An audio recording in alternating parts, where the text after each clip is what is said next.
In the book, the story begins during Harry's summer at Privet Drive, where he feels increasingly isolated and frustrated by the lack of news from the wizarding world.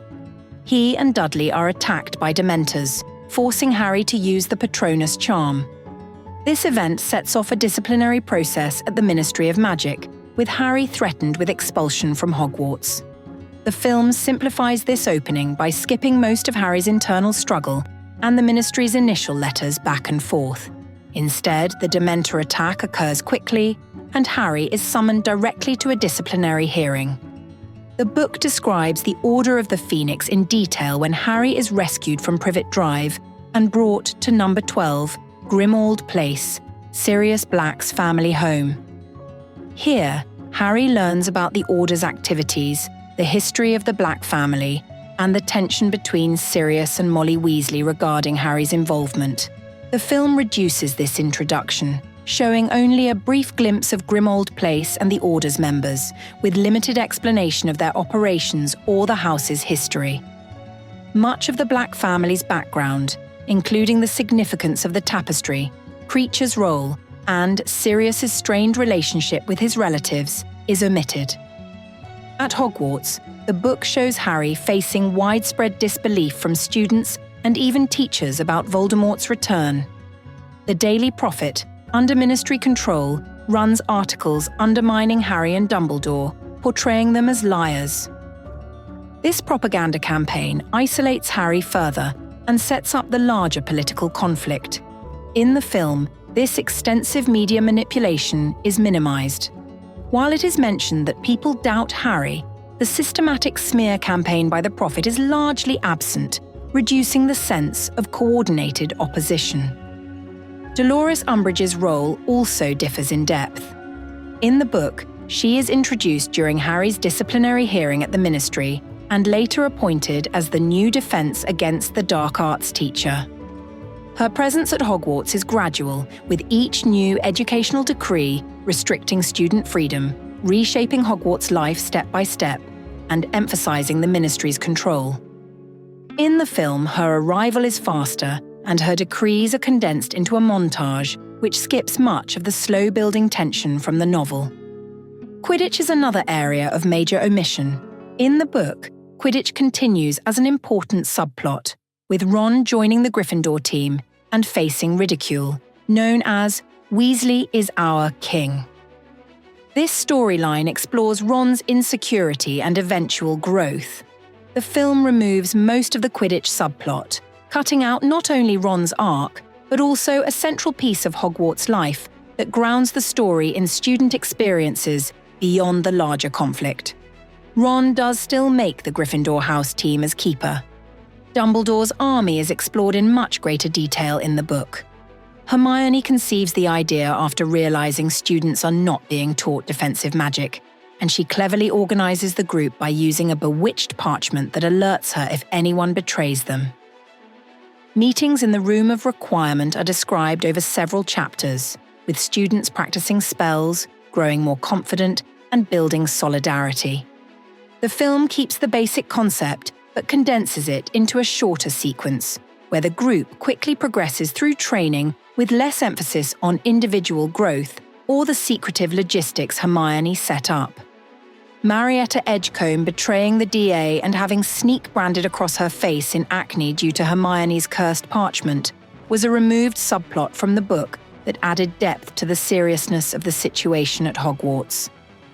Occlumency lessons between Harry and Snape are also different.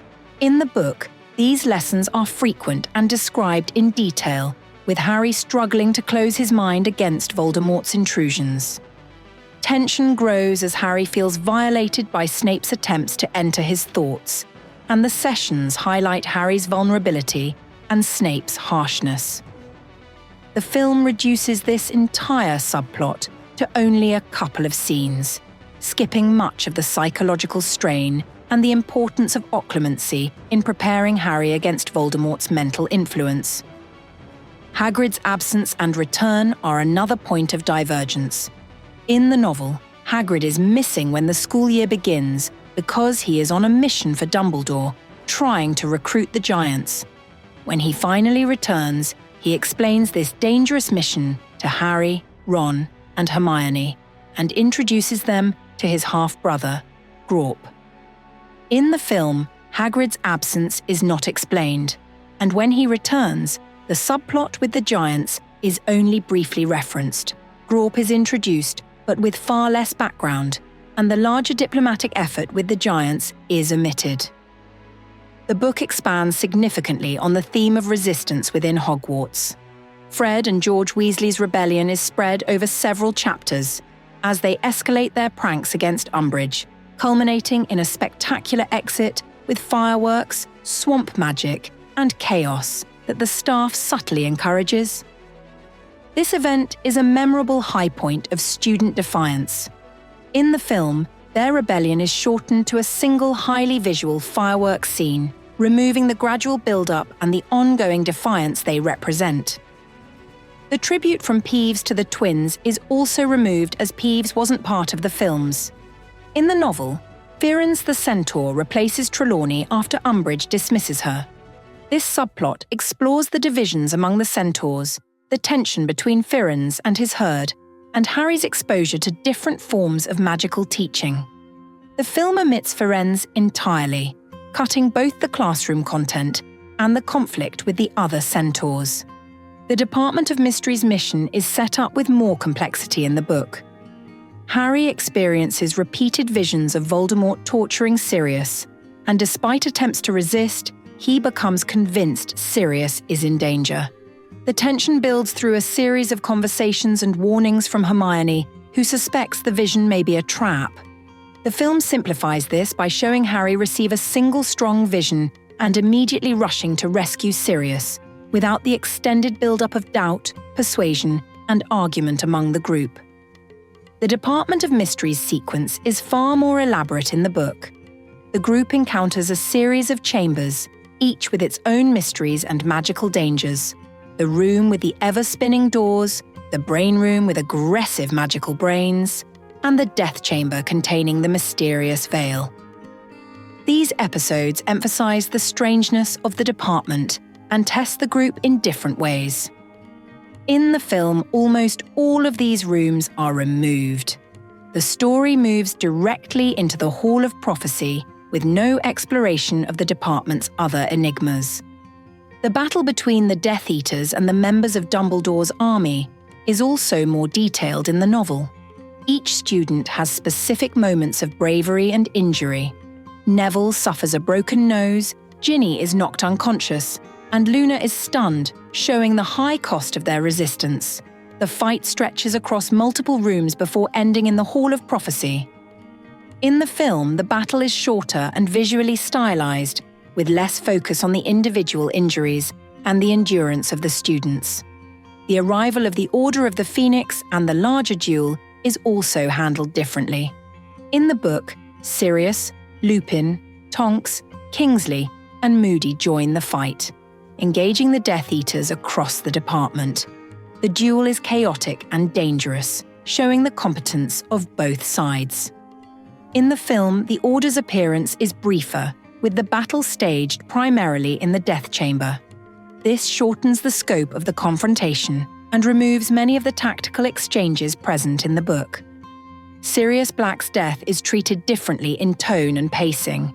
In the book, the duel with Bellatrix Lestrange stretches over several moments, and Sirius is struck by a spell that sends him falling through the veil in the Death Chamber.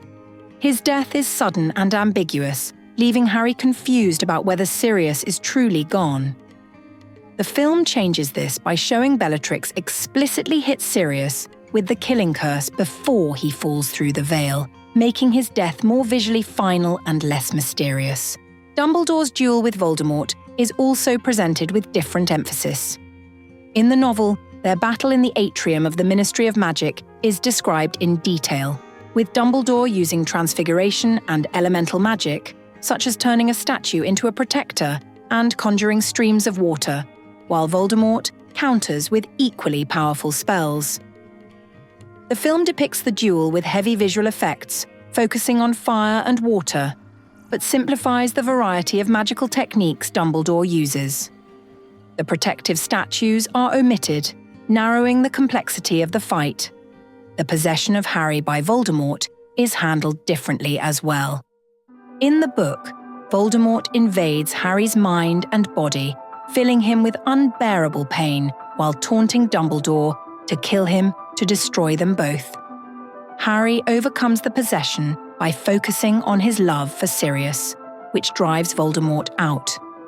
In the film, the possession is portrayed more as a rapid sequence of visions and voiceovers, with Harry briefly collapsing before resisting. The explanation of how love repels Voldemort is not clearly articulated, reducing the emotional weight of Harry's triumph. The aftermath at the Ministry is covered in greater depth in the book. Cornelius Fudge arrives after Voldemort has vanished, still unwilling to believe what has happened, until he sees Voldemort with his own eyes. This moment forces him to accept the truth, and the Ministry can no longer deny Voldemort's return. In the film, this confrontation is shortened to a few seconds, showing Fudge witnessing Voldemort, but without the extended argument and collapse of denial that the novel carefully develops. The book then shifts to Dumbledore, explaining everything to Harry in his office. This chapter, The Lost Prophecy, is one of the longest explanatory sections in the series. Dumbledore tells Harry the full contents of the prophecy made before his birth, that neither he nor Voldemort can live while the other survives, and that Harry is the one with the power to defeat him. Dumbledore also admits his own mistakes in avoiding Harry all year, fearing Voldemort's ability to exploit their bond.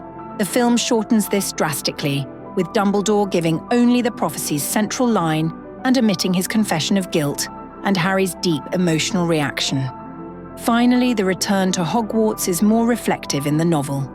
Harry grieves Sirius heavily, spending long passages processing his anger and sadness with the help of friends and members of the Order. The book closes on a note of mourning, but also quiet resilience, as Harry prepares for what lies ahead. In the film, the ending is abbreviated. Harry briefly speaks with his friends about feeling less alone because of what they have together, and the story cuts to the departing Hogwarts Express without the extended exploration of grief.